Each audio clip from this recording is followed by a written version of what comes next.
Hi guys! So today is Wednesday at naisipan ko nga na gumawa ng popovers at gumawa ng dessert. So ang dessert po natin is buko pandan. So yesterday galing po kami ng Asian store at marami po silang stocks ng gulaman. So marami po akong binili kasi naisip ko pag pumunta dito yung mga friends ko, pwede akong gumawa ng buko pandan for them. Ayan, minix ko lang yung corn, yung nata de coco, at yung shredded coconut, at saka yung condensed milk. At saka ilalagay ko na to sa fridge, guys. So, later on, masarap yung kain naming tatlo. But, of course, isi-share ko rin po yung iba sa in-laws ko.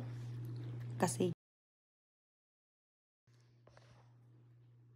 oh, ayan guys. Ready na yung ating popovers. Oh, yummy. So, optional lang din po yung powder sugar kapag gusto nyo siyang lagyan. Kapag mahilig po kayo sa medyo matamis-tamis, so pwede nyo siyang lagyan ng konti. At kung gusto nyo naman na, or ayaw nyo naman nalagyan, and that's totally fine din. Kasi masarap na siya kahit wala siyang powder sugar. Ayan guys. Thanks for watching!